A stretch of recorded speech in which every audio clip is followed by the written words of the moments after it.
Hey, today we're going to talk about the Husqvarna 445 chainsaw. Guys, this is one of my favorite Husqvarna chainsaws. It comes in an 18-inch bar length.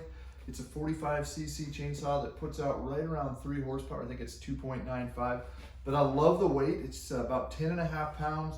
Love the AV system. It's just a sweet little saw if you got some property and you're dealing with limbs that blow down, fall down, and just kind of general cleanup. Maybe cutting down an old juniper bush that's getting ugly next to your house, something like that. Great little saw. Today, let's talk about what you need to know now that you've got one. Congratulations, you got yourself the Husqvarna 445 chainsaw. What do you need to know to get the most out of it? Well, let's start with first some of the safety stuff. This is a chainsaw. They're dangerous. They're aggressive. They can do some damage. They're loud. So let's start by protecting our ears. And we got a couple ways we can do this. We can do this with ear muffs. We can do it with ear plugs. We can do it with a helmet system that's got a visor on it. Depends on what you're doing. If you're cutting stuff that is overhead, I would always recommend a helmet. But if you're just cutting ground stuff, ear muffs and then some safety glasses are gonna take care of the top end safety. And then some chaps, okay? Chaps, very simple, very easy, but boy, do they make a big difference on protecting your legs when you're out cutting and you have a little mishap. And they do happen. Every year I get some texts from customers with some pretty gruesome pictures, and I don't want to dig into that too much, but just be aware that chaps are a good first line of defense to protect your legs. All right, we've got safety out of the way. What's next? Well, this is a 2-cycle machine, so it's going to take mixed fuel. And we got 2 ways we can do that. One, we can buy these little bottles of oil and mix it with a gallon or 2 gallon or 2.5 gallon or 5 gallons of gas, depending on the size. I have one here for a 2.5 gallon can. So I'm going to mix this with 2.5 gallons of hopefully an ethanol-free fuel.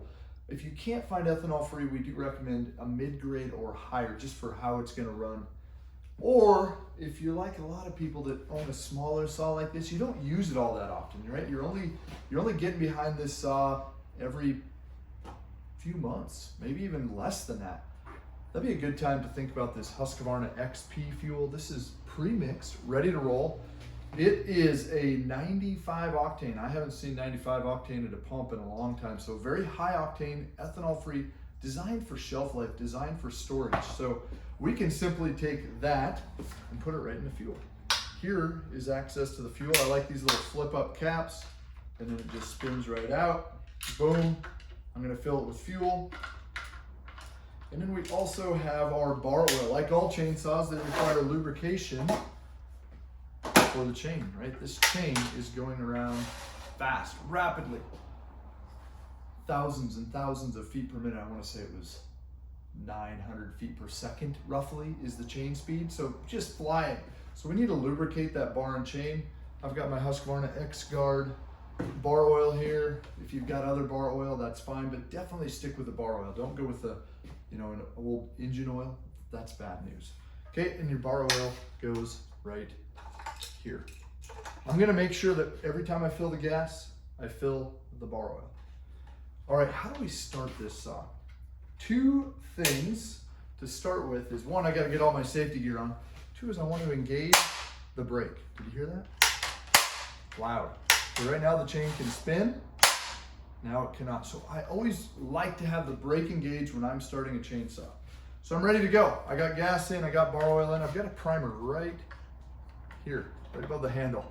1, 2, 3, 4, 5, 6. Can't flood it by priming it, but I really want to get that fuel sucked up through the carburetor back to the tank. And then I take this red lever right here on the back and I pull out and I lift up. That engages the choke and it takes the stop switch off. I'm now going to leg lock this thing and I'm going to pull it once, twice. It's going to fire almost always on that second pull. And as soon as that happens, I'm going to take this choke switch or the stop switch, this red lever, whatever you want to call it. I'm going to push it down 1 notch. Okay. Now I'm going to pull the rope and the thing's going to start. High speed. It wants to go to work. Click the trigger. That returns it to idle. If you leave that engaged at that high speed for too long, you're gonna deal with burning up a brake, burning up a clutch, and that's gonna end up costing you some money. So that's how you start the saw. Now let's get into it a little bit. I've ran it, I put some use behind it. I've dulled the chain, or I've stretched the chain. How do I tension this chain, or how do I take the chain off? First and foremost, this is the biggest thing that bites people with a Husqvarna chainsaw, is they forget to disengage the brake prior to doing anything with this cover. So always click, pull back on this gray lever on the front, okay? And I'm gonna take my bar wrench, and on the 445 we have one bar nut right here. Let's just say that my chain was loose. And why does my chain get loose? Well, as you use a chainsaw, the heat, this chain will stretch. That's bad news. We don't want a chain hanging that sloppy, that low. So I'm gonna loosen the bar nut, and then I can simply put my screwdriver, my bar wrench, right in that hole right there. And I'm gonna rotate it clockwise, and you'll see that chain is tensioning up.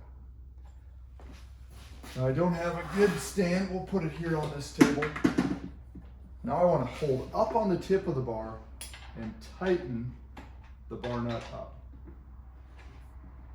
In the middle of the bar, so kind of right there, as soon as the top of this tie strap, it's called a tie strap, let's get real close.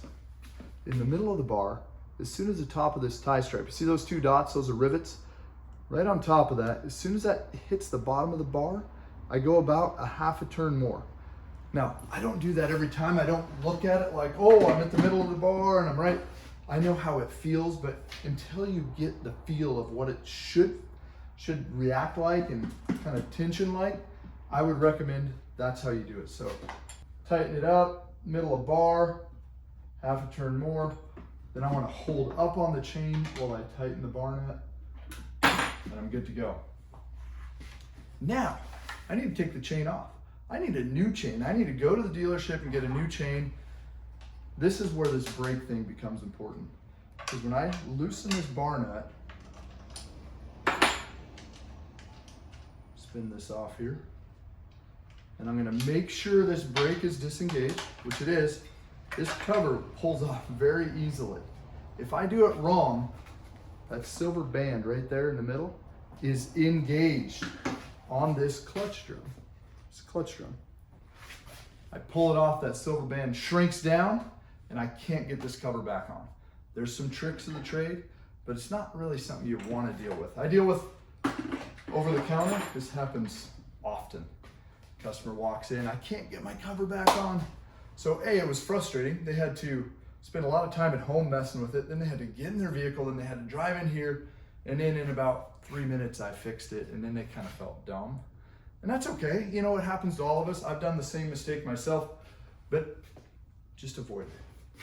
All right, let's take this chain off and let's get a good look at what we got going on here.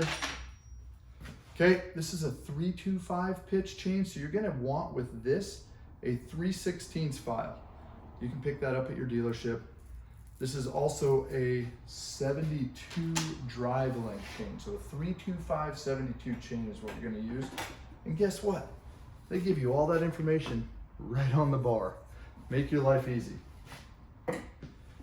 Never run this saw without the cover on. Okay, if you run this saw without the cover on, you can actually have this clutch spin off and kind of fly off. That's a little scary when it goes flying across the room, the shop, something like that. Okay, so we know how to take the bar on, take the chain off, take the bar and chain off. We've used it enough, we should probably check our air filter. Flat into the screwdriver, click, click, 3 straps, and I can take the cover off just like this, and it's gonna allow me access to the air filter, to the spark plug, and really just get a good vision at the top of the saw. I can clean everything up really nicely. Maybe I've got some compressed air, I'm gonna blow out that. I don't wanna put a lot of pressure on the air filter. This is actually something I wanna wash. Soap and water cleans it up, maybe a little toothbrush, soft. You don't wanna, all that flocking is what it's called, all that fleece on there. You start seeing that come off, you're in bad shape. You need a new filter. Otherwise, you'll just have an open passageway right into the carburetor. So clean that. Spark plug right here. shake this off. I kind of wiggle it off the first time. Otherwise, if you rip it off, you can pull this spark plug boot right off the wire. And then again, your bar wrench that came with it fits right on your spark plug. So nice and easy. They thought this through, how to make your life work, how to make your experience with a chainsaw smooth and hassle-free. Okay, I've covered most of the basics, right? We want to run good gas. We want to run good bar oil. We know how to start it. We know where the spark plug and the air filter is. We know that we want to have the brake off before we take this cover off. One other little thing that I want to back up is when I go to put this bar back on,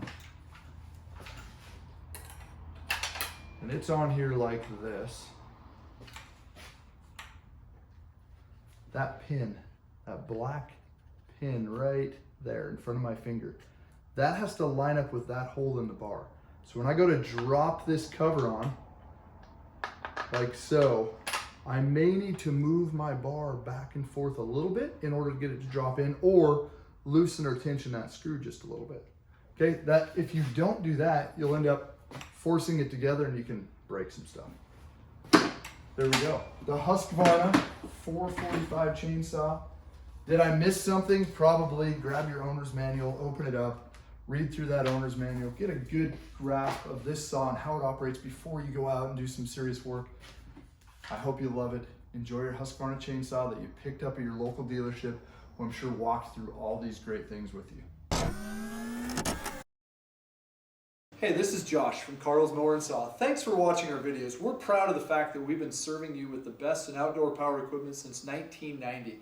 We're glad that you had an opportunity to sit down, watch our videos, learn something about an exciting new product that we have, something that interests you for your property, or really how to use your equipment to the best of its ability. Don't forget to like, subscribe, follow, whether it's on Instagram or YouTube. We're excited to share more information with you. See you soon.